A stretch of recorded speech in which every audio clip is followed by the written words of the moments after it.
ਵਾਹਿਗੁਰੂ ਜੀ ਕਾ ਖਾਲਸਾ ਵਾਹਿਗੁਰੂ ਜੀ ਕੀ ਫਤਿਹ। ਅਸਲਾਮ ਵਾਲੇਕਮ, ਆਦਾਬ, ਬਰਜ਼। ਮੈਂ ਹਾਂ ਤੁਹਾਡੀ ਹੋਸਟ ਨੀਲਮ ਕੌਰ ਤੇ ਮੈਂ ਟੀਵੀ 84 ਦੇ ਸਾਰੇ ਦਰਸ਼ਕਾਂ ਤੇ ਸਰੋਤਿਆਂ ਨੂੰ ਜੀ ਆਇਆਂ ਕਹਿੰਦੀਆਂ ਪ੍ਰੋਗਰਾਮ ਸੱਚੋ ਸੱਚ ਵਿੱਚ, ਜਿਹੜੇ ਇਸ ਪ੍ਰੋਗਰਾਮ ਨਾਲ ਦੇਸ਼ਾਂ ਵਿਦੇਸ਼ਾਂ ਤੋਂ ਜੁੜ ਚੁੱਕੇ ਨੇ।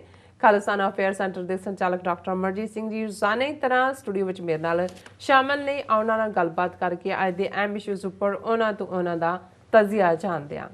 ਜੀ ਡਾਕਟਰ ਸਾਹਿਬ, ਵਾਹਿਗੁਰੂ ਜੀ ਕਾ ਖਾਲਸਾ ਵਾਹਿਗੁਰੂ ਜੀ ਕੀ ਫਤਿਹ। हाँ जी नीलम कौर जी, ਤੁਹਾਨੂੰ ਵੀ ਤੇ ਦੁਨੀਆ ਭਰ 'ਚ ਬੈਠੇ ਸਾਡੇ ਬਹੁਤ ਹੀ ਪਿਆਰੇ ਸੋਹਣੇ ਸਿਆਣੇ ਟੀਵੀ 84 ਦੇ ਦਰਸ਼ਕਾਂ ਨੂੰ ਵੀ ਵਾਹਿਗੁਰੂ ਜੀ ਕਾ ਖਾਲਸਾ ਵਾਹਿਗੁਰੂ ਜੀ ਕੀ ਫਤਿਹ ਤੇ ਸਾਡੇ ਬਹੁਤ ਹੀ ਪਿਆਰੇ ਮੁਸਲਮਾਨ ਭੈਣਾਂ ਭਰਾਵਾਂ ਨੂੰ ਅਸਲਾਮ ਵਾਲੇਕਮ। ਜੀ ਰਾਜ ਸਾਹਿਬ, ਜੀ ਆਇਆਂ ਨੂੰ ਪ੍ਰੋਗਰਾਮ ਸੱਚੋ ਸੱਚ ਵਿੱਚ। ਬਹੁਤ ਮਿਹਰਬਾਨੀ। ਜੀ ਰਾਜ ਸਾਹਿਬ, ਅੱਜ 6 ਨਵੰਬਰ 2020 23 ਕੱਤਕ ਨਾਨਕਸ਼ਾਹੀ ਸੰਮਤ 552 ਦਾ ਦਿਨ ਹੈ ਤੇ ਡਾਕਟਰ ਸਾਹਿਬ, ਪ੍ਰੋਗਰਾਮ ਸ਼ੁਰੂ ਕਰਨ ਤੋਂ ਪਹਿਲਾਂ ਅਸੀਂ ਆਪਣੇ ਦਰਸ਼ਕਾਂ ਤੇ ਸਰੋਤਿਆਂ ਨੂੰ ਹਮੇਸ਼ਾ ਤਰ੍ਹਾਂ ਦੱਸਿਓ ਵਿਊਅਰਸ, ਜੇ ਤੁਸੀਂ ਹੱਕ ਸੱਚ ਇਨਸਾਫ ਤੇ ਪੈਰਾ ਦਿੰਦਾ ਇੱਕੋ ਇੱਕ ਚੈਨਲ ਟੀਵੀ 84 ਨੂੰ ਦੇਖਣਾ ਚਾਹੁੰਦੇ ਹੋ ਤਾਂ ਤੁਸੀਂ ਦੇਖ ਸਕਦੇ ਹੋ Spectrum cable, RCN cable, Bell fibre cable in Canada, roku, Jadoo box, Shava, Facebook TV 84 ਦੀ ਐਪ ਰਾਹੀਂ online streaming and IP box ਤੇ ਤੁਸੀਂ ਟੀਵੀ 84 ਨੂੰ ਦੇਖ ਸਕਦੇ ਹੋ।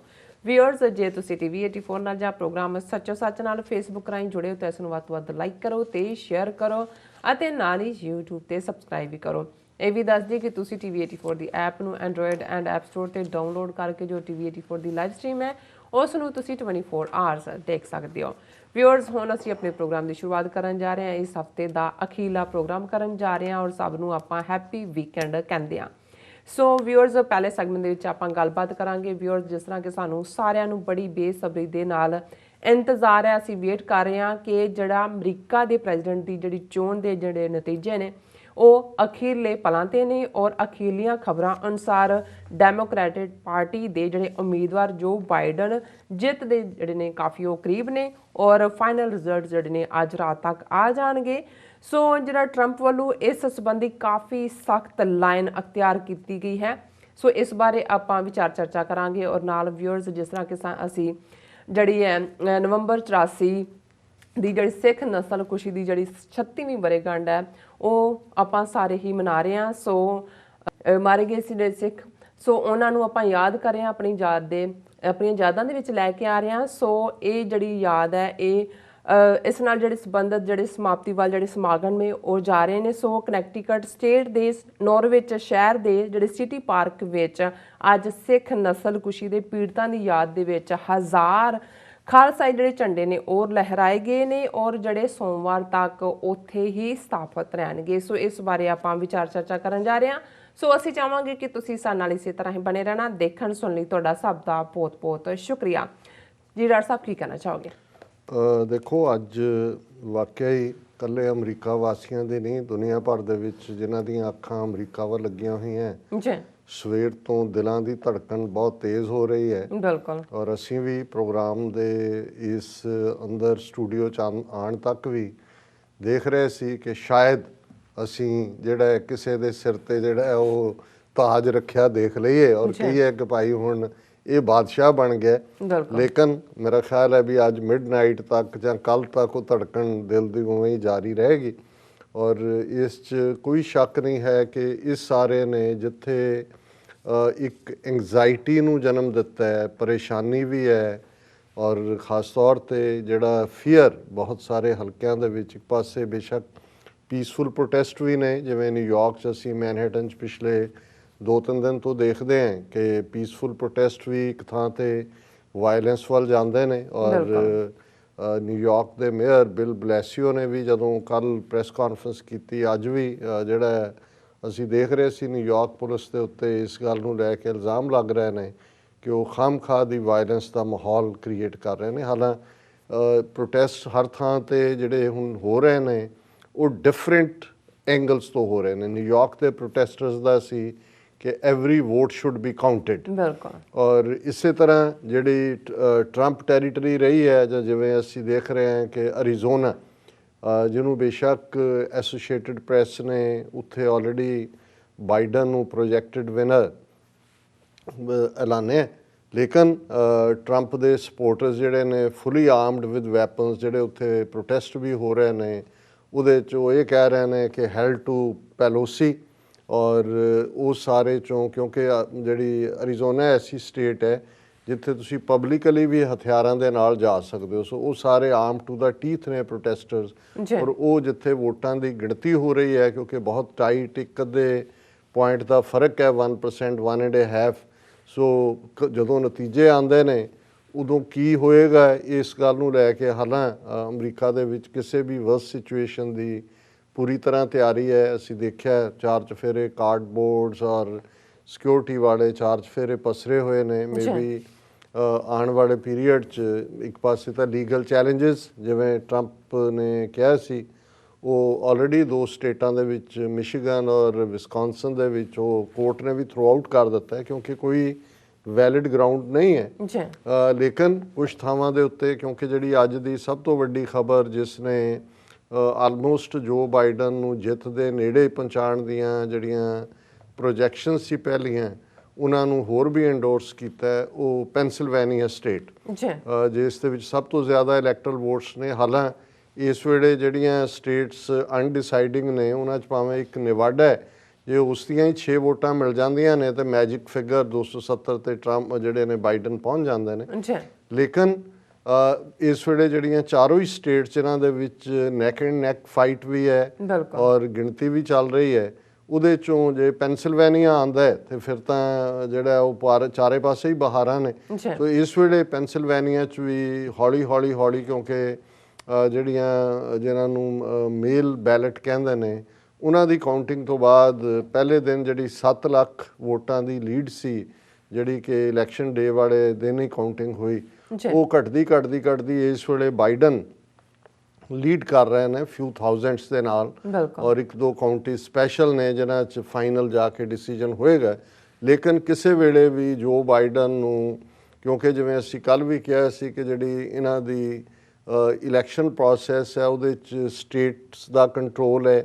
ਕੁਛ ਥਾਵਾਂ 'ਤੇ ਕੋਰਟ ਆਰਡਰ ਜਿਹੜਾ ਹੈ ਉਹ ਡਿਸਾਈਡ ਕਰਦਾ ਹੈ ਕਿ ਵੀ ਜਿਹੜੀਆਂ ਐਬਸੈਂਟੀਜ਼ ਵੋਟਸ ਨੇ ਜਾਂ ਜਿਹੜੀਆਂ ਜਿਹਨੂੰ ਹੁਣ ਮੇਲ ਬੈਲਟਸ ਕਹਿੰਦੇ ਨੇ ਜਾਂ ਮੇਲ ਇਨ ਬੈਲਟਸ ਉਹਨਾਂ ਨੂੰ ਕਦੋਂ ਕਾਊਂਟ ਕਰਨਾ ਹੈ। ਕੁਛ ਦੇ ਵਿੱਚ ਪਹਿਲਾਂ ਹੀ ਕਾਊਂਟ ਹੋਈਆਂ ਨੇ। ਲੇਕਿਨ ਇਸ ਵੇਲੇ ਜਿਹੜਾ ਪ੍ਰੋਜੈਕਟਡ ਵਿਨਰ ਦੇ ਤੌਰ 'ਤੇ ਈਵਨ ਜੇ ਅਸੀਂ ਟਰੰਪ ਖੈਮੇ ਦੇ ਵਿੱਚ ਵੀ ਦੇਖੀਏ ਅੱਜ ਇਸ ਹਵਾਲੇ ਨਾਲ ਮੀਡੀਆ ਰਿਪੋਰਟ ਸੀ ਉਹਨਾਂ ਨੇ ਕਿਹਾ ਕਿ ਵੀ it was a spooky environment in the White House. ਹੁਣ ਸਪੂਕ ਹੁੰਦਾ ਹੈ ਜਿਹਨੂੰ ਅਸੀਂ ਪੰਜਾਬੀ 'ਚ ਕਹਿੰਦੇ ਹਾਂ ਵੀ ਇੱਥੇ ਤਾਂ ਕੋਈ ਦਿਓ ਫਿਰ ਗਿਆ ਲੱਗਦਾ ਹੈ। ਬੇਸ਼ੱਕ ਟਰੰਪ ਆਪਣੇ ਆਫਿਸ 'ਚ ਆਏ ਵਕਤ ਸਿਰ ਲੇਕਿਨ ਇਸ ਵੇਲੇ ਜਿਹੜਾ ਹੈ ਉਹ ਬਿਲਕੁਲ ਸੁੰਨਸਾਨ ਹੈ ਔਰ ਉਹਨਾਂ ਦੇ ਆਪਣੇ ਖੈਮੇ 'ਚ ਵੀ ਬਹੁਤ ਸਾਰੇ ਉਹਨਾਂ ਦੇ ਜਿਹੜੇ ਕੈਂਪੇਨ ਵਾਲੇ ਵੀ ਸੀ ਅੱਜ ਉਹ ਕੰਮ 'ਤੇ ਨਹੀਂ ਦਫ਼ਤਰ 'ਚ ਨਹੀਂ ਆਏ। ਸੋ ਜ਼ਾਹਿਰ ਹੈ ਕਿ ਵੀ ਔਰ ਇਹ ਵੀ ਨਜ਼ਰ ਨਹੀਂ ਆਇਆ ਕਿ ਜਿਸ ਪਾਰਟੀ ਨੂੰ ਟਰੰਪ ਰਿਪਰੈਜ਼ੈਂਟ ਕਰਦੇ ਨੇ ਔਰ ਜਿਵੇਂ ਉਹਨਾਂ ਨੇ ਦਮਖਮ ਦੇ ਨਾਲ ਇੱਕ ਤਾਂ ਪਹਿਲੇ ਦਿਨ ਹੀ ਇਲੈਕਸ਼ਨ ਨਾਈਟ ਹੀ ਉਹਨਾਂ ਨੇ ਤਾਂ ਆਪਣੀ ਵਿਕਟਰੀ ਡਿਕਲੇਅਰ ਕਰਨ ਵਾਲੀ ਸਪੀਚ ਕੀਤੀ ਸੀ। ਲੇਕਿਨ ਕੱਲ੍ਹ ਜਿਹੜੀ ਉਹਨਾਂ ਦੀ ਸਪੀਚ ਸੀ ਉਹ ਹੋਰ ਵੀ ਫੋਰਸਫੁਲ ਜਿਹੜੀ ਕਿ ਜਿਸ ਤੋਂ ਇਹ ਲੱਗਦਾ ਸੀ ਕਿ ਵੀ ਇਹ ਯੀਲਡ ਨਹੀਂ ਕਰਨਾ ਹੈ ਜਾਂ ਇਹ ਫਾਈਟ ਲੰਬੀ ਹੋਏਗੀ। ਔਰ ਉਸ ਸਪੀਚ ਤੋਂ ਬਾਅਦ ਹਾਲਾਂ ਬਾਈਡਨ ਨੇ ਵੀ ਕੀਤਾ ਬਾਈਡਨ ਦਾ ਉਹੀ ਪੇਸ਼ੈਂਸ ਡੀਕੋ ਔਰ ਜਿਵੇਂ ਜਿਹੜੀ ਟਰੰਪ ਦੀ ਸਪੀਚ ਦਾ ਕੱਲ੍ਹ ਦਾ ਮੇਨ ਹਿੱਸਾ ਸੀ ਉਹਦੇ 'ਚ ਉਹਨਾਂ ਨੇ ਕਿਹਾ ਕਿ if you count the legal votes I easily win ਕਿ ਵੀ ਜਿਹੜੀ ਵੋਟਾਂ ਉਹੀ ਨੇ ਜਿਹੜੀਆਂ 3 ਤਰੀਕ ਨੂੰ ਪਈਆਂ ਉਹਦੇ 'ਚ ਮੈਂ ਜਿੱਤਦਾ। ਔਰ ਨਾਲ ਹੀ ਉਹਨਾਂ ਨੇ ਕਿਹਾ ਕਿ ਵੀ ਜਿਹੜੀਆਂ if you count the illegal votes they can try to steal the election from us. ਉਹ ਕਹਿ ਰਹੇ ਨੇ ਜਿੰਨੀਆਂ ਇਹ ਮੇਲ ਇਨ ਬੈਲਟ ਸਭ ਇਲੀਗਲ ਨੇ ਔਰ ਤੁਸੀਂ ਸਾਡੇ ਤੋਂ ਜਿਹੜੀ ਹੈ ਉਹ ਚੋਣ ਨਤੀਜੇ ਖੋਹ ਰਹੇ ਹੋ ਔਰ ਤੁਸੀਂ ਇਹ ਜਿਹੜਾ ਕੰਮ ਕਰ ਰਹੇ ਹੋ। If you count the votes that came in late, we are looking at them very strongly, but a lot of votes came in late. This is a case where they are trying to steal an election, trying to rig an election, he asserted. ਉਹਨਾਂ ਨੇ ਕਿਹਾ ਜੀ ਇਹ ਚੋਰੀ ਕਰ ਰਹੇ ਨੇ ਸਾਡੇ ਤੋਂ ਇਲੈਕਸ਼ਨ ਔਰ ਇਹਨੂੰ ਰਿਗ ਕਰ ਰਹੇ ਨੇ, ਇਹਦਾ ਗਲਤ ਇਸਤੇਮਾਲ ਹੋ ਰਿਹਾ। ਸੋ ਜ਼ਾਹਰ ਹੈ ਕਿ ਵੀ ਇਸ ਦੇ ਉੱਤੇ ਦੇਖਣ ਵਾਲੀ ਗੱਲ ਇਹ ਹੈ ਔਰ ਅੱਜ ਹੀ ਭਾਰਤ ਦਾ ਇੱਕ ਟੀਵੀ ਚੈਨਲ ਜਿਹੜਾ ਰਿਲੇਟਿਵਲੀ ਆਬਜੈਕਟਿਵ ਰਿਪੋਰਟਿੰਗ ਕਰਦਾ ਉਹ ਕੰਪੇਅਰ ਕਰ ਰਿਹਾ ਸੀ। ਉਹਨਾਂ ਕਿਹਾ ਵੀ ਜਦੋਂ ਹੀ ਟਰੰਪ ਨੇ ਇਹ ਇਲਜ਼ਾਮ ਲਾਇਆ ਕਿ ਇਹ ਰਿਗ ਹੋ ਰਹੀ ਹੈ ਇਲੈਕਸ਼ਨ ਹੈ ਇਲੀਗਲ ਹੈ ਤੇ 3 ਵੱਡੇ ਚੈਨਲ ABC, CBS ਔਰ NBC ਜਿਹੜੇ ਲਾਈਵ ਟੈਲੀਕਾਸਟ ਕਰ ਰਹੇ ਸੀ ਉਹਨਾਂ ਨੇ ਆਪਣਾ ਟੈਲੀਕਾਸਟ ਰੋਕ ਦਿੱਤਾ ਲਾਈਵ, ਕਿਉਂਕਿ ਉਹਨਾਂ ਨੇ ਕਿਹਾ ਜੀ ਫੈਕਟ ਚੈੱਕ। ਔਰ ਫਿਰ ਰਿਪੋਰਟ ਉਹਨਾਂ ਦੀ ਆਈ ਕਿ ਕਿਵੇਂ ਟਰੰਪ ਨੇ ਆਪਣੇ ਸਾਰੇ ਐਡਮਿਨਿਸਟ੍ਰੇਸ਼ਨ ਦੇ ਪੀਰੀਅਡ 'ਚ 25,000 ਦੇ ਕਰੀਬ ਝੂਠ ਬੋਲੇ ਨੇ। ਉਹਨਾਂ ਨੇ ਫਿਰ ਹਰ ਝੂਠ ਉਹਦਾ ਫੈਕਟ ਚੈੱਕ ਦਿੱਤਾ ਔਰ ਉਹਨਾਂ ਨੇ ਕਿਹਾ ਕਿ ਵੀ ਅਸੀਂ ਲੋਕਾਂ ਨੂੰ ਇਹ ਝੂਠ ਨਹੀਂ ਪਰੋਸ ਸਕਦੇ, ਔਰ ਤਿੰਨੋਂ ਹੀ ਵੱਡੇ ਨੈਟਵਰਕਸ ਨੇ ਜਿਹੜੀ ਲਾਈਵ ਹੈ ਉਹ ਰੋਕ ਦਿੱਤਾ। ਔਰ ਉਹਦਾ ਕੰਪੈਰੀਜ਼ਨ ਉਹਨਾਂ ਨੇ ਇੰਡੀਅਨ ਸਿਸਟਮ 'ਚ ਕੀਤਾ। ਉਹਨਾਂ ਨੇ ਕਿਹਾ ਜੀ ਮੋਦੀ ਨੇ ਤਾਂ ਪਿਛਲੇ 6 ਸਾਲ 'ਚ, ਹੁਣ ਤਾਂ ਉਹਦੇ 6 ਸਾਲ 'ਚ ਕੋਈ ਵੀ ਪ੍ਰੈਸ ਕਾਨਫਰੰਸ ਤੱਕ ਹੀ ਨਹੀਂ ਕੀਤੀ, ਔਰ ਉਹਨਾਂ ਦਾ ਮੀਡੀਆ ਵੀ, ਉਹਨਾਂ ਦੀਆਂ information and broadcasting ministry, home ministry, defence ministry, ਉਹ ਸਵੇਰ ਤੋਂ ਸ਼ਾਮ ਤੱਕ ਝੂਠ ਹੀ ਪਰੋਸਦੀਆਂ ਅਤੇ ਉਹਨੂੰ ਰਾਮਾਇਣ ਦੀਆਂ ਜਿਹੜੀਆਂ ਨੇ ਉਹ ਕਹਾਣੀਆਂ ਵਾਂਗ ਭਾਰਤ ਦੇ ਲੋਕ ਵੀ ਜਿਹੜੇ ਨੇ ਉਹਨੂੰ ਜਿਹੜਾ ਹੈ ਉਹ ਰੱਬ ਦਾ ਕਲਾਮ ਹੀ ਸਮਝਦੇ ਨੇ ਕਿ ਭਾਈ ਇਹ ਝੂਠ ਨਹੀਂ ਹੈ, ਇਹ ਸੱਚ ਹੈ। ਔਰ ਇਸ ਦੇ ਨਾਲ ਜਦੋਂ ਹੁਣ ਇੱਕ ਪਾਸੇ ਟਰੰਪ ਦੀ ਪੋਸਚਰਿੰਗ ਕਨਫਰੰਟੇਸ਼ਨਲਿਸਟ ਹੈ, ਪਰ ਦੂਸਰੇ ਪਾਸੇ ਜੋ ਬਾਈਡਨ ਨੇ ਵੀ ਕੱਲ੍ਹ ਐਡਰੈਸ ਕੀਤਾ, ਉਹਨਾਂ ਨੇ ਕਿਹਾ each ballot must be counted and that is what is going on now and that is how it should be. Democracy is sometimes messy, so sometimes it requires a little patience. ਉਹਨਾਂ ਨੇ ਕਿਹਾ ਜੀ ਠੀਕ ਹੈ, ਕਈ ਵਾਰ ਜਿਹੜੀਆਂ ਜਮਹੂਰੀਅਤ ਨੇ ਉਹ ਲੱਗਦਾ ਹੈ ਵੀ ਮੈਸੀ ਹੈ ਥੋੜ੍ਹੀ ਬਹੁਤ, ਪਰ ਪੇਸ਼ੈਂਸ ਦੇ ਨਾਲ ਅਲਟੀਮੇਟਲੀ ਇਸ ਸਿਸਟਮ ਨੂੰ ਤੁਸੀਂ ਪੇਸ਼ੈਂਸ ਰੱਖੋ ਔਰ ਅਲਟੀਮੇਟਲੀ ਅਸੀਂ ਜਿੱਤਾਂਗੇ। ਹੁਣ ਇਹਨਾਂ ਦੋ ਸਪੀਚਸ ਦੀ ਰੌਂ ਦੇ ਵਿੱਚ ਜੇ ਤੁਸੀਂ ਦੇਖੋ, ਪਲੱਸ ਜਿਹੜੀਆਂ ਅੱਜ ਦੀਆਂ ਸਾਰਾ ਦਿਨ ਦੀਆਂ ਡਿਵੈਲਪਮੈਂਟਸ ਨੇ, ਸਾਰੇ ਹੀ ਐਕਸਪਰਟ ਬੜੇ ਜਿਹੜੇ ਬੈਠੇ ਕਰ ਰਹੇ ਨੇ ਵੀ ਕੀ ਹੋ ਸਕਦਾ ਹੈ, ਕਿੱਧਰ ਨੂੰ ਜਾਏਗੀ ਗੱਲ। ਪਰ ਇਹਦੇ 'ਚ ਇਹ ਨਹੀਂ ਹੈ ਕਿ ਕੋਰਟ, ਜਿਵੇਂ ਅਸੀਂ ਕਿਹਾ ਵੀ ਮਿਸ਼ੀਗਨ ਔਰ ਵਿਸਕੌਨਸਿਨ ਨੇ ਤਾਂ ਉਹਨਾਂ ਦੀ ਲੀਗਲ ਟੀਮਸ ਭਾਵੇਂ ਟਰੰਪ ਐਡਮਿਨਿਸਟ੍ਰੇਸ਼ਨ ਦੀਆਂ ਬੈਠੀ, ਉਹਨਾਂ ਨੇ ਥਰੋ ਆਊਟ ਕਰ ਦਿੱਤਾ। ਇਸੇ ਤਰ੍ਹਾਂ ਪੈਨਸਿਲਵੇਨੀਆ ਦਾ ਵੀ ਚੈਲੰਜ, ਕਿਉਂਕਿ ਉੱਥੇ ਵੀ ਜਿਹੜਾ ਬਾਈ ਕੋਰਟ ਉਹਨਾਂ ਨੇ ਵੋਟਾਂ ਬਾਅਦ 'ਚ ਕਾਊਂਟ ਕਰਨ ਦੀ ਗੱਲ ਕੀਤੀ ਹੋਈ ਹੈ ਜਿਹੜੀਆਂ ਬਾਹਰੋਂ ਆਉਣੀਆਂ ਨੇ, ਉਹ ਉਹਨਾਂ ਦੀ ਲੈਜਿਸਲੇਚਰ ਦਾ ਫੈਸਲਾ ਨਹੀਂ ਹੈ, ਕੋਰਟ ਡਿਸੀਜਨ ਹੈ। ਸੋ ਉਹਨੂੰ ਜੇ ਇਹ ਕਹਿਣਗੇ ਜੀ ਇਲੀਗਲ ਹੈ, ਉਹ ਵੀ ਕੋਰਟ ਨੇ ਥਰੋ ਆਊਟ ਕਰਨਾ ਹੈ। ਸੋ ਕੱਲ੍ਹ ਦੀ ਜਿਹੜੀ ਟਰੰਪ ਦਾ ਸਾਰਾ ਸੀ, ਉਹਦੇ ਲਈ ਇੱਕ ਚੰਗੀ ਟਰਮ ਇੱਕ ਜਰਨਲਿਸਟ ਨੇ ਯੂਜ਼ ਕੀਤੀ। ਹਾਲਾਂ ਅਸੀਂ ਅੰਗਰੇਜ਼ੀ 'ਚ ਇਹਨੂੰ ਦੇਖਿਆ ਇਸਤੇਮਾਲ ਕਰਦੇ ਹਾਂ, ਪਰ ਕੱਲ੍ਹ ਉਹਦਾ ਇੱਕ ਖੂਬਸੂਰਤ ਅੰਦਾਜ਼ ਸੀ ਕਹਿਣ ਦਾ। ਉਹਨੇ ਕਿਹਾ ਕਿ ਵੀ ਇਟ ਇਜ਼ ਟਰੰਪਸ ਸਵੈਨ ਸੌਂਗ।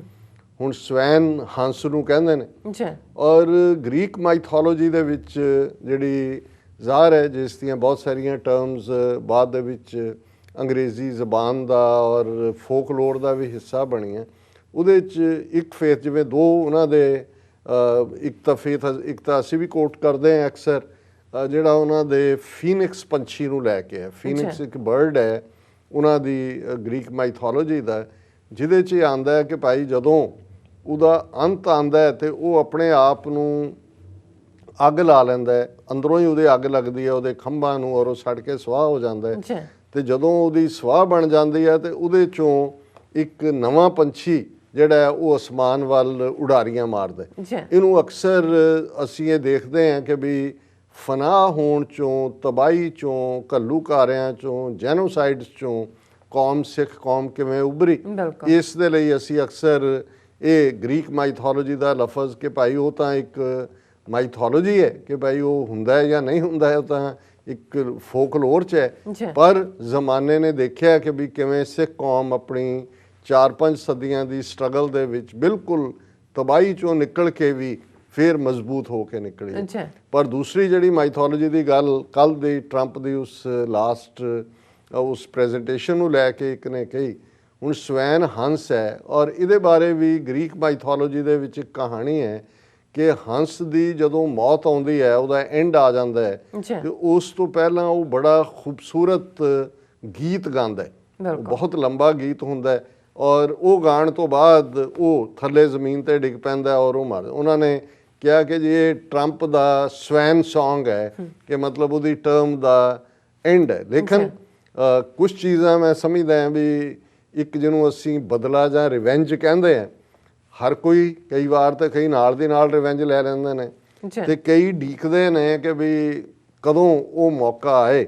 ਸੋ ਇਹ ਇੱਕ ਰਿਵੈਂਜ ਦੀ ਕਹਾਣੀ, ਸਵੀਡਿਸ਼ ਇੱਕ 17 ਸਾਲਾਂ ਦੀ ਬੱਚੀ ਜਿਹਨੇ ਦੁਨੀਆ 'ਚ ਕਲਾਈਮੇਟ ਚੇਂਜ ਦੇ ਹਵਾਲੇ ਨਾਲ ਬਹੁਤ ਵੱਡੀ ਆਪਣੀ ਥਾਂ ਬਣਾਈ ਹੈ, ਔਰ ਉਹਨੂੰ 2019 ਦੇ ਵਿੱਚ ਟਾਈਮ ਮੈਗਜ਼ੀਨ, ਕਿਉਂਕਿ ਜਦੋਂ ਸਾਲ ਦਾ ਐਂਡ ਹੁੰਦਾ ਹੈ ਤੇ ਉਹ ਜਿਹੜੀ ਟਾਈਟਲ ਦੇ ਉੱਤੇ ਪਿਕਚਰ ਦਿੰਦੇ ਨੇ ਪਰਸਨ ਆਫ ਦਾ ਈਅਰ, ਕਿ ਕਿਸ ਬੰਦੇ ਨੇ ਸਭ ਤੋਂ ਜ਼ਿਆਦਾ ਪ੍ਰਭਾਵਿਤ ਕੀਤਾ ਇਸ ਸਾਲ 'ਚ। ਸੋ ਇਸ ਬੀਬੀ ਦਾ ਨਾਂ ਗ੍ਰੇਟਾ ਥੰਬਰਗ ਹੈ ਔਰ 2019 ਦੇ ਟਾਈਮ ਮੈਗਜ਼ੀਨ ਦੇ ਵਿੱਚ ਇਹਦੀ ਫਰੰਟ ਪੇਜ ਪਿਕਚਰ ਸੀ। ਔਰ ਇਸ ਨੂੰ ਕਿਉਂਕਿ ਟਰੰਪ ਦੀਆਂ ਦੋ ਖਾਹਿਸ਼ਾਂ ਜਿਹੜੀਆਂ ਉਹ ਪੂਰੀਆਂ ਨਹੀਂ ਹੋਈਆਂ, ਇੱਕ ਤਾਂ ਮੇਰੇ ਖਿਆਲ ਇਹ ਸੈਕੰਡ ਟਰਮ ਲੈਣ ਵਾਲੀ, ਇਹ ਕਿਸੇ ਹਾਲਤ 'ਚ ਵੀ ਹੋਏ, ਹੁਣ ਲੱਗਦਾ ਨਹੀਂ ਕਿ ਵੀ ਕੋਈ ਹੋਏਗਾ, ਉਹਨੂੰ ਡਰੈਗ ਕੀਤਾ ਜਾ ਸਕਦਾ, 2-2.5 ਮਹੀਨੇ ਅਜੇ ਹੈਗੇ ਨੇ, ਉਹ ਵੈਸੇ ਵੀ ਆਫੀਸ਼ੀਅਲੀ ਨੇ, ਪਰ ਮੈਨੂੰ ਲੱਗਦਾ ਵੀ ਅਮਰੀਕਨ ਇੰਸਟੀਟਿਊਸ਼ਨਸ ਜਿੰਨੀਆਂ ਸਟਰੋਂਗ ਨੇ ਉਹ ਮੌਕਾ ਨਹੀਂ ਦੇਣਗੀਆਂ, ਉਹਦੇ 'ਚ ਝੱਲ ਤਾਂ ਖਿਲਾਰਿਆ ਜਾਏਗਾ। ਔਰ ਇਹੀ ਕਾਰਨ ਹੈ ਕਿ ਅਜੇ ਤੱਕ ਕੋਈ ਵੀ ਸਟਰੋਂਗ ਰਿਪਬਲਿਕਨ ਜਿਹੜਾ ਹੈ ਉਹ ਸੈਨੇਟ 'ਚ ਹੋਏ, ਭਾਵੇਂ ਸੈਨੇਟ ਮੈਜੋਰਿਟੀ ਲੀਡਰ ਕੈਂਟਕੀ ਤੋਂ ਮਿਸਟਰ ਮਿਚਲ, ਉਹਨੇ ਵੀ ਇੰਨਾ ਕਿਹਾ ਕਿ ਜੀ ਹਾਂ ਚੈਲੰਜ, ਲੀਗਲ ਚੈਲੰਜ ਦਾ ਹੱਕ ਹੈ, that shows the democracy and all, ਲੇਕਿਨ ਕੋਈ ਸਪੋਰਟ ਨਹੀਂ ਆਈ ਇਸ ਦੇ ਉੱਤੇ। ਈਵਨ ਟਰੰਪ ਦੇ ਦੋਨੋਂ ਮੁੰਡਿਆਂ ਨੇ ਗੁੱਸੇ 'ਚ ਵੀ ਆ ਕੇ ਟਵੀਟ ਕੀਤਾ ਹੈ, ਉਹਨਾਂ ਨੇ ਕਿਹਾ ਕਿੱਥੇ ਚਲੇ ਗਏ ਸਾਰੇ ਕੋਵਿਡ, ਸਾਡੇ ਬਾਪੂ ਨਾਲ ਕੋਈ ਕਿਉਂ ਨਹੀਂ ਖਲੋਂਦਾ। ਉਹਨਾਂ ਨੇ ਖਾਸ ਤੌਰ 'ਤੇ ਨਿਸ਼ਾਨਾ ਸਾਧਿਆ ਹੈ ਨਿੱਕੀ ਹੇਲੀ, ਜਿਹੜੀ 2024 ਦੀਆਂ ਚੋਣਾਂ ਦੇ ਲਈ ਪ੍ਰੈਜ਼ੀਡੈਂਸ਼ੀਅਲ ਨੋਮੀਨੀ ਬਣਨਾ ਚਾਹੁੰਦੀ ਹੈ ਰਿਪਬਲਿਕਨਸ ਦੀ। ਉਹਨੂੰ UN ਦੇ ਵਿੱਚ ਐਂਬੈਸਡਰ ਵੀ ਬਣਾਇਆ ਸੀ ਟਰੰਪ ਨੇ, ਔਰ ਉਹ ਖੁੱਲ੍ਹ ਕੇ ਜਿਹੜੀ ਹੈ ਹਮਾਇਤੀ ਰਹੀ ਹੈ, ਉਹਦੀ ਗਵਰਨਰ ਵੀ ਰਹੀ ਹੈ ਨਾਰਥ ਕੈਰੋਲਾਈਨਾ ਦੀ, ਨਾਰਥ ਜਾਂ ਸਾਊਥ ਕੈਰੋਲਾਈਨਾ, ਮੈਨੂੰ ਹਮੇਸ਼ਾ ਹੀ ਕਨਫਿਊਜ਼ਨ ਹੁੰਦਾ ਉਹਦੀ ਸਟੇਟ ਦਾ। ਲੇਕਿਨ ਹੁਣ ਉਹ ਬੋਲੀ ਨਹੀਂ ਹੈ, ਉਹਨਾਂ ਨੇ ਕਿਹਾ ਕਿੱਥੇ ਗਈ ਮਾਈ ਤੂੰ, ਸਾਡੇ ਪਿਓ ਦੇ ਹੱਕ 'ਚ ਨਹੀਂ ਖਲੋ। ਸੋ ਇਹ ਕਿਤੇ ਨਾ ਕਿਤੇ ਫਰਸਟ੍ਰੇਸ਼ਨ ਵੀ ਜ਼ਾਹਰ ਕਰਦਾ, ਔਰ ਇੱਕ ਖਾਹਿਸ਼ ਤਾਂ ਜ਼ਾਹਰ ਹੈ ਇਹ ਟਰੰਪ ਦੀ ਪੂਰੀ ਨਹੀਂ ਹੋਈ। ਦੂਸਰਾ ਉਹ ਚਾਹੁੰਦਾ ਸੀ ਕਿ ਬਈ ਨੋਬਲ ਪੀਸ ਪ੍ਰਾਈਜ਼ ਮੈਨੂੰ ਮਿਲੇ, ਔਰ ਜਦੋਂ ਨਾਰਥ ਕੋਰੀਆ ਦੇ ਨਾਲ, ਜਿਮ ਕੌਂਗ ਦੇ ਨਾਲ ਜਾ ਕੇ ਜੱਫੀ ਪਾਈ ਔਰ ਦੂਜਾ ਕੀਤਾ, ਉਹਨੂੰ ਕੀਤਾ ਜੇ ਇੰਨੀ ਵੱਡੀ ਗੱਲ ਹੈ ਕਿ ਹੋ ਗਿਆ, ਜਾਂ ਈਵਨ ਇਜ਼ਰਾਈਲ ਦੇ ਹਵਾਲੇ ਨਾਲ ਜਿਵੇਂ ਉਹ ਸਾਊਦੀ ਅਰੇਬੀਆ ਦਾ ਸੌਫਟ ਹੈਂਡ ਕਰਨਾ, UAE ਦਾ ਰੈਕਗਨਾਈਜ਼ ਕਰਨਾ, ਪਰ ਉਹ ਤਾਂ ਪਾਰਟ ਨਹੀਂ। ਇਸੇ ਤਰ੍ਹਾਂ ਟਾਈਮ ਮੈਗਜ਼ੀਨ ਨੂੰ ਲੈ ਕੇ ਵੀ ਮੈਨੂੰ ਸ਼ਾਇਦ ਯਾਦ ਤਾਂ ਨਹੀਂ ਹੈ ਕਿ 2016 'ਚ ਕਿਉਂਕਿ ਇਹ ਪ੍ਰੈਜ਼ੀਡੈਂਟ ਬਣੇ ਨੇ ਔਰ ਉਦੋਂ ਸ਼ਾਇਦ ਕਵਰ ਪੇਜ ਤੇ ਹੋਏ ਤਾਂ ਪਤਾ ਨਹੀਂ, ਲੇਕਿਨ ਜਦੋਂ ਇਹ 17 ਸਾਲਾ ਸਵੀਡਿਸ਼ ਐਨਵਾਇਰਨਮੈਂਟਲਿਸਟ ਗ੍ਰੀਟਾ ਥੰਬਰਗ ਟਾਈਮ ਮੈਗਜ਼ੀਨ ਦੇ ਟਾਈਟਲ ਤੇ ਆਈ ਤੇ ਟਰੰਪ ਨੇ ਇਸ ਦੇ ਉੱਤੇ ਜਿਹੜਾ ਟਵੀਟ ਕੀਤਾ, ਉਹਨੇ ਲਿਖਿਆ ਸੋ ਰਿਡੀਕੁਲਸ ਇਹ ਕੀ ਹੈ, Greta must work on her anger management problem, then go to a good old-fashioned movie with a chill. Greta chill, President had tweeted on December 12, 2019. ਇਹ 12 ਦਸੰਬਰ ਨੂੰ ਇਹਨੇ ਇਹ ਟਵੀਟ ਕਰਕੇ ਕਿਹਾ ਕਿ ਭਾਈ ਤੂੰ ਜਾਂ ਫਿਰ ਆਪਣੇ ਐਂਗਰ ਮੈਨੇਜਮੈਂਟ ਤੇ ਕੰਮ ਕਰ, ਔਰ ਇੱਕ ਦੋਸਤ ਦੇ ਨਾਲ ਫਿਰ ਜਿਹੜਾ old fashion movie with a friend chill, ਇਹ ਜਿਵੇਂ ਅੱਜ ਕੱਲ੍ਹ ਦੀ ਹੈ ਕਿ ਕੂਲ ਚਿਲ। ਹੁਣ ਉਹ ਬੈਠੀ ਸੀ ਗੁੱਸਾ ਭਰ ਕੇ ਕਿ ਵੀ ਇਹ, ਕਿਉਂਕਿ ਇਹਨੂੰ ਇਹ ਸੀ ਕਿ ਵੀ ਇਹ ਅਜੇ ਜਿਹੜੀ 18 ਸਾਲ ਦੀ ਵੀ ਨਹੀਂ ਹੈ ਔਰ ਇਹਨੂੰ ਇੰਨੀ ਪ੍ਰੋਮੀਨੈਂਸ ਤੇ ਮੈਂ ਪਿੱਛੇ ਰਹਿ ਗਿਆ। ਤੇ ਹੁਣ ਕੱਲ ਜਦੋਂ ਟਰੰਪ ਨੇ ਆਪਣਾ ਸਾਰਾ ਗੁੱਸਾ ਕੱਢਿਆ ਔਰ ਉਹਨੇ ਕਿਹਾ ਜੀ ਰਿਗ ਹੋ ਗਈ, ਭੁੱਲ ਜਾਣਾ, ਇਹਨੇ ਬੀਬੀ ਗ੍ਰੇਟਾ ਥਨਬਰਗ ਨੇ ਉਹੀ ਲਫ਼ਜ਼ ਜਿਹੜੇ ਉਹਨੇ ਲਿਖੇ ਸੀ ਉਹਦੇ 'ਚ ਉਹਨੇ ਗ੍ਰੇਟਾ ਉਹਨੂੰ ਐਡਰੈਸ ਕੀਤਾ ਸੀ, ਉਹਨੇ ਡੋਨਲਡ ਕਹਿ ਕੇ ਵਾਪਸ ਟਵੀਟ ਕੀਤਾ। ਉਹਨੇ ਕਿਹਾ so ridiculous. Donald must work on his anger. Donald must work on his anger management problem. Then go to good old-fashioned movie with a friend. Chill, Donald, chill. ਹੁਣ ਇਹ timely ਹੁੰਦਾ, ਉਹ ਜਿਹੜੀ ਹੁਣ ਬੈਠੀ ਸੀ ਦੇਖ ਰਹੀ ਸੀ ਕੀ ਆ, ਔਰ ਜਦੋਂ ਉਹਨੇ ਇਹ ਟਵੀਟ ਕੀਤਾ ਗ੍ਰੀਟਾ ਨੇ ਤੇ ਪਹਿਲੇ 1 ਘੰਟੇ ਦੇ ਅੰਦਰ 1 ਮਿਲੀਅਨ ਲਾਈਕਸ ਨੇ ਉਸ ਦੇ ਟਵੀਟ ਦੀਆਂ ਤੇ 3 ਲੱਖ ਲੋਕਾਂ ਨੇ ਉਹਨੂੰ ਰੀਟਵੀਟ ਕੀਤਾ। ਸੋ ਕੁੱਲ ਮਿਲਾ ਕੇ ਹੁਣ ਅਸੀਂ ਵੀ ਇਹ ਜਿਹੜੀ ਬਲੂ ਟਾਈ ਹੈ ਇਹ ਟਰੰਪ ਦੀ ਯਾਦ ਨੂੰ ਹੀ ਸਮਰਪਿਤ ਕੀਤੀ ਹੈ, ਕਿਉਂਕਿ ਟਰੰਪ ਦੀ ਇਹ ਫੇਵਰਡ ਰਹੀ ਹੈ। ਹਾਲਾਂਕਿ ਚਾਈਨਾ ਨਾਲ ਸਾਰਾ ਕੁਝ ਬੰਦ ਕੀਤਾ ਹੈ ਟਰੰਪ ਨੇ, ਪਰ ਕਿਸੇ ਨੇ ਕਿਹਾ ਸੀ ਕਿ ਜਿੰਨੀਆਂ ਟਾਈਆਂ ਉਹਦੇ ਉਸ ਵਾਰਡਰੋਬ 'ਚ ਨੇ ਬਹੁਤੀਆਂ ਮੇਡ ਇਨ ਚਾਈਨਾ ਨੇ, ਉਹਨਾਂ ਨੇ ਕਿਹਾ ਵੀ ਉਹ ਬਾਹਰ ਕੱਢਣ, ਮੈਂ ਨਹੀਂ ਦੇਖਿਆ ਵੀ ਇਹ ਕਿੱਥੋਂ ਦੀ ਬਣੀ ਹੈ। ਪਰ ਮੈਂ ਸਮਝਦਾ ਵੀ ਇਹ ਅਸੀਂ ਇਹੀ ਕਾਮਨਾ ਕਰਦੇ ਹਾਂ ਕਿ ਪੀਸਫੁਲੀ ਟ੍ਰਾਂਜੀਸ਼ਨ ਹੋਏ, ਔਰ ਹੁਣ ਜਿਸ ਕਿਸਮ ਦੇ ਨੇ ਚਾਰੋਂ ਸਟੇਟਸ ਜਿਨ੍ਹਾਂ ਦੇ ਵਿੱਚ ਫਾਈਨਲ ਨੈਕ ਐਂਡ ਨੈਕ ਚੱਲ ਰਿਹਾ ਹੈ। ਇੱਕ ਵੀ ਸਟੇਟ ਦਾ ਫਲਿੱਪ ਹੋਣਾ, ਜੋ ਬਾਈਡਨ ਆਲਮੋਸਟ ਉਸੇ ਤੇ ਹੀ ਹੈ, ਬਟ ਉਹ ਜਿਵੇਂ ਬੱਚਿਆਂ ਨਾਲ ਖੇਡਦੇ ਆ ਤੁਸੀਂ, ਕਈ ਵਾਰੀ ਐਂ ਦਿਖਾ ਕੇ ਫਿਰ ਐਂ ਕਰਦੇ ਸੀ, ਫਿਰ ਐਂ ਕਰਦੇ ਸੀ। ਹੁਣ ਇਹ ਕਦੋਂ ਉਹਨੇ ਛੜੱਪਾ ਮਾਰ ਕੇ ਖੋਣਾ, ਇਸ ਦੀ ਗੱਲ ਅਸੀਂ ਹੁਣ ਦੇਖਾਂਗੇ। ਹੁਣ ਤਾਂ ਮੰਡੇ ਹੀ ਆ ਕੇ, ਮੰਡੇ ਤੱਕ ਮੇਰਾ ਖਿਆਲ ਹੈ ਪੰਜਾਬੀ 'ਚ ਕਹਿਣਾ ਹੋਏਗਾ ਵੀ ਕੱਟੀ ਕੱਟਾ ਨਿਕਲ ਚੁੱਕਾ ਹੋਏਗਾ। ਹੁਣ ਅਦਰਵਾਈਜ਼ ਤਾਂ ਬਾਹਰ ਬੈਠੇ ਆ ਤੁਸੀਂ ਇਹੀ ਦੇਖਦੇ ਹੋ ਨਾ ਵੀ ਕੱਟੀ ਹੋਏਗਾ ਕਿ ਕੱਟਾ ਹੋਏਗਾ। ਸੋ ਮੰਡੇ ਤੱਕ ਹੋਏਗਾ, ਫਿਰ ਅਸੀਂ ਗੱਲਬਾਤ ਕਰਾਂਗੇ। ਦੂਸਰਾ ਪਾਰਟ 36th ਦੁਖਦ ਯਾਦ ਵਰ੍ਹੇਗੰਢ, ਔਰ ਜ਼ਾਹਰ ਹੈ ਜਿਵੇਂ ਅਸੀਂ ਜੂਨ 84 ਦਾ ਸਾਰਾ ਹਫਤਾ ਉਸ ਨੂੰ ਯਾਦ ਕਰਦੇ ਹਾਂ, ਔਰ 1 ਜੂਨ ਤੋਂ 6 ਜੂਨ ਤੱਕ, ਕਈ ਵਾਰ 7 ਜੂਨ ਤੱਕ ਵੀ ਸਾਡੇ ਪ੍ਰੋਗਰਾਮ ਉਹਨਾਂ ਨੂੰ ਸਮਰਪਿਤ ਹੁੰਦੇ ਨੇ। ਇਸੇ ਤਰ੍ਹਾਂ ਅਜੋਕੇ ਸਾਡੇ ਇਤਿਹਾਸ ਦੇ ਵਿੱਚ ਇੱਕ ਜਿਹੜਾ ਵੱਡਾ ਦੁਖਦ ਚੈਪਟਰ ਨਸਲਕੁਸ਼ੀ ਦਾ, ਜਿਸ ਦੀ ਸ਼ੁਰੂਆਤ 31 ਅਕਤੂਬਰ ਦੀ ਰਾਤ ਨੂੰ ਹੋ ਜਾਂਦੀ ਹੈ ਔਰ ਲਗਭਗ 6 ਨਵੰਬਰ ਤੱਕ ਉਸ ਦੀ ਕੰਟੀਨਿਊਟੀ ਰਹਿੰਦੀ ਹੈ, ਕਿਉਂਕਿ ਲਗਾਤਾਰਤਾ ਨਾਲ ਭਾਰਤ ਭਰ ਦੇ ਵਿੱਚ ਜਿਹੜਾ ਉਹ ਸਿੱਖਾਂ ਦੀ ਨਸਲਕੁਸ਼ੀ ਕੀਤੀ ਗਈ। ਇਕੱਲੀ ਦਿੱਲੀ ਦੇ ਵਿੱਚ ਹੀ 8 ਤੋਂ 10 ਹਜ਼ਾਰ ਸਿੱਖਾਂ ਨੂੰ ਜਿਉਂਦਿਆਂ ਸਾੜਿਆ ਗਿਆ, ਔਰ ਇਹ ਇੱਕ ਐਸਾ ਪਾਰਟ ਹੈ ਜਿਹਨੂੰ ਕੌਮ ਅਜ਼ਲਾਂ ਤੱਕ ਵੀ ਨਹੀਂ ਭੁੱਲ ਸਕਦੀ। ਲੇਕਿਨ ਜਿਨ੍ਹਾਂ ਨੇ ਇਹ ਨਸਲਕੁਸ਼ੀ ਕੀਤੀ, ਜਿਸ ਡੀਪ ਸਟੇਟ ਨੇ, ਦਿੱਲੀ ਦੀ ਹਕੂਮਤ ਔਰ ਉਹਨਾਂ ਦੇ ਸਿਸਟਮ ਨੇ 36 ਸਾਲ ਬਾਅਦ ਅੱਜ ਵੀ ਉਹੀ ਉਹਨਾਂ ਦੀਆਂ ਨੀਤੀਆਂ ਨਸਲਕੁਸ਼ੀ ਵਾਲੀਆਂ ਨੇ। ਲਗਾਤਾਰਤਾ ਨਾਲ ਪੰਜਾਬ ਦੇ ਕਿਸਾਨਾਂ ਦੇ ਹਵਾਲੇ ਨਾਲ ਅਸੀਂ ਦੇਖਦੇ ਹਾਂ ਕਿ ਜੇ ਉਹਨਾਂ ਨੇ ਕਿਹਾ ਕਿ ਭਾਈ ਚਲਾ ਦਿਓ ਮਾਲ ਗੱਡੀਆਂ, ਔਰ ਅੱਜ ਫਿਰ ਜਿਹੜੀ ਲਾਸਟ ਮੀਟਿੰਗ ਸੀ ਕਿਸਾਨਾਂ ਦੇ ਨਾਲ ਉਹਨਾਂ ਦੀ ਲੀਡਰਸ਼ਿਪ ਨਾਲ, ਉਸ 'ਚੋਂ ਇਹ ਲੱਗਦਾ ਨਹੀਂ ਕਿ ਦਿੱਲੀ ਦੀ ਹਕੂਮਤ ਕੋਈ ਨੋਰਮਲਾਈਜ਼ ਕਰਨ ਦੇ ਮੂਡ 'ਚ ਹੈ ਹਾਲਾਤ ਨੂੰ। ਸੋ ਇਸ ਵੇਲੇ ਪੰਜਾਬ ਦੇ ਲੀਡਰ ਵੀ ਆਪਣੀਆਂ ਗੇਮਾਂ ਖੇਡ ਰਹੇ ਨੇ। ਸੋ ਅਸੀਂ ਇਹ ਸਮਝਦੇ ਹਾਂ ਕਿ ਹੋਰ ਪੰਜਾਬ ਦੇ ਉੱਤੇ ਇੱਕ ਧਾਵਾ ਵਸਟ ਕਿਸਮ ਦੀ ਨਸਲਕੁਸ਼ੀ ਉਹਦੀ ਤਲਵਾਰ ਹੈਂਗ ਕਰ ਰਹੀ ਹੈ ਸਿਰ ਦੇ ਉੱਤੇ। ਲੇਕਿਨ 36ਵੀਂ ਇਸ ਨਸਲਕੁਸ਼ੀ ਦੀ ਯਾਦ ਨੂੰ ਜਿਵੇਂ ਦੁਨੀਆ ਭਰ ਦੇ ਵਿੱਚ ਸਿੱਖਾਂ ਨੇ ਯਾਦ ਕੀਤਾ, ਅਸੀਂ ਕੱਲ੍ਹ ਦਾ ਪ੍ਰੋਗਰਾਮ ਉਹਦਾ ਮੇਨ ਸੈਗਮੈਂਟ ਸੀ ਕਿ ਕਿਵੇਂ ਕਨੈਟੀਕਟ ਸਟੇਟ ਜਿਹਨੇ ਨਵੰਬਰ 1 ਨੂੰ ਸਿੱਖ ਜੈਨੋਸਾਈਡ ਮੈਮੋਰੀਅਲ ਡੇ ਦੇ ਤੌਰ 'ਤੇ ਰੈਕਗਨਾਈਜ਼ ਕੀਤਾ ਹੈ। ਉਹਦਾ ਫੰਕਸ਼ਨ ਮੇਨ ਹਾਰਟਸਫੋਰਡ ਉਹਨਾਂ ਦੀ ਕੈਪੀਟਲ ਦੇ ਵਿੱਚ ਹੋਇਆ, ਔਰ ਕਿਵੇਂ ਉਹਨਾਂ ਦੀ ਪ੍ਰੋਕਲੇਮੇਸ਼ਨ ਗਵਰਨਰ ਦੀ, ਅਟਾਰਨੀ ਜਨਰਲ ਦੀ, ਨਾਰਵਿਚ ਦੇ ਮੇਅਰ ਦੀ ਔਰ ਦੂਸਰਿਆਂ ਦੀ ਹੋਈ।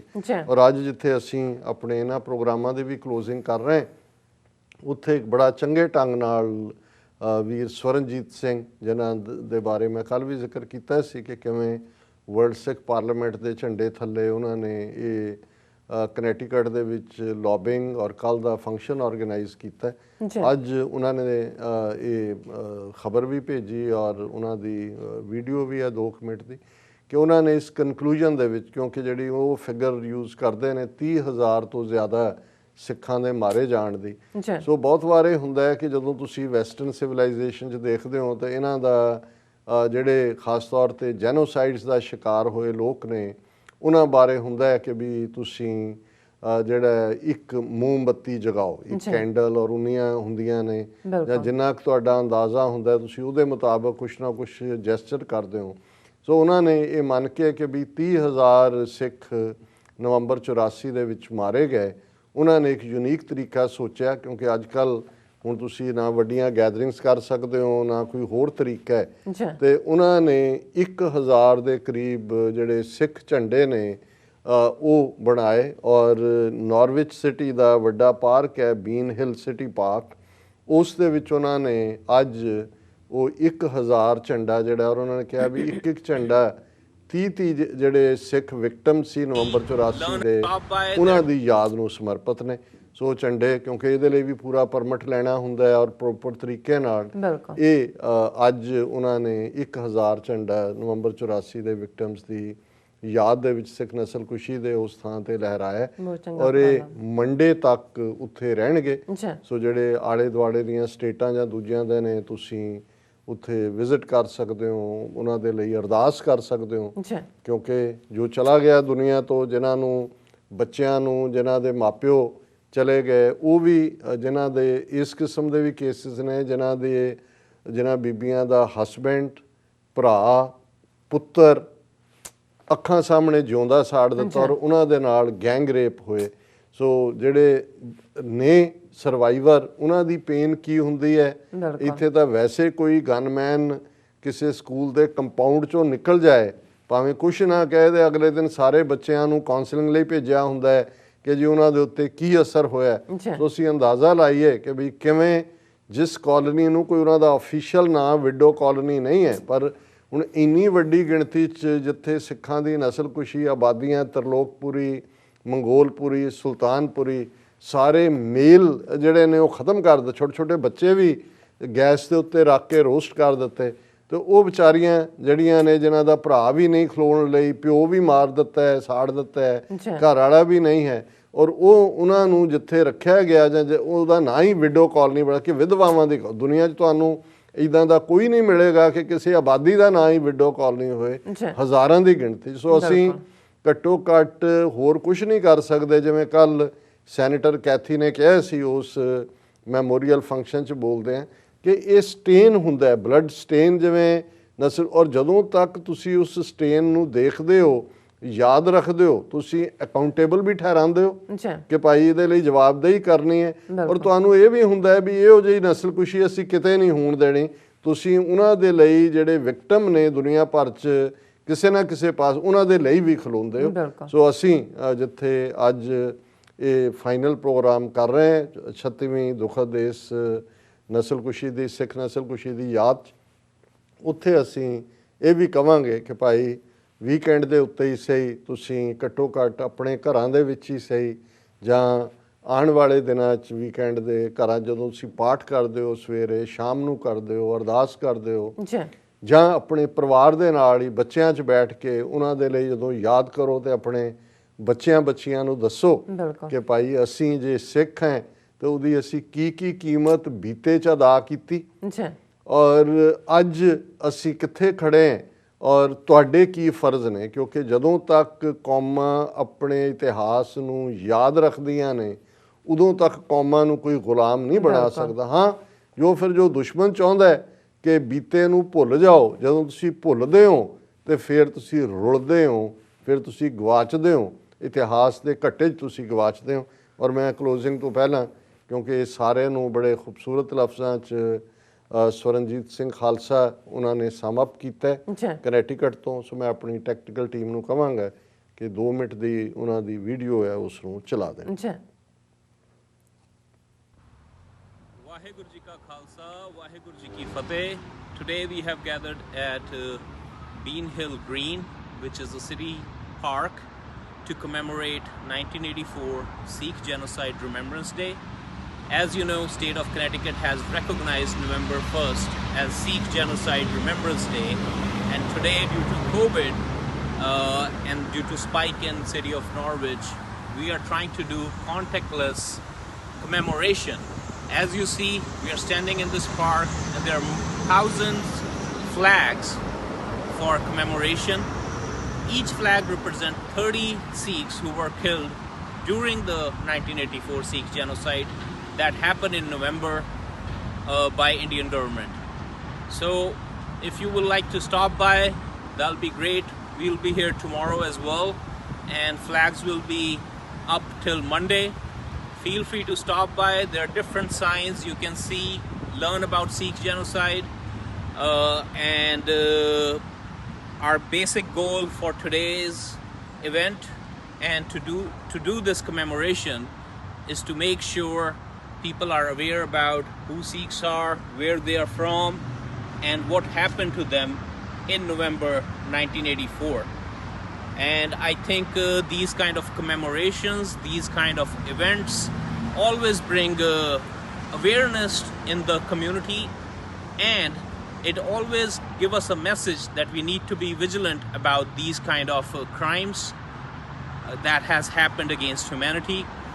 Also, I would like to thank State of Connecticut and City of Norwich for helping us bring this awareness, and these kind of commemorations and recognitions of specific days have bring a lot of closure to the community that lives in Connecticut. Eventually, we do expect our federal leaders to recognize 1984 Sikh genocide as well, in House as well as Senate, just like Armenian genocide was recently being recognized. Thank you very much. Waheguru ji ਕਾ ਖਾਲਸਾ, ਵਾਹਿਗੁਰੂ ਜੀ ਕੀ ਫਤਿਹ।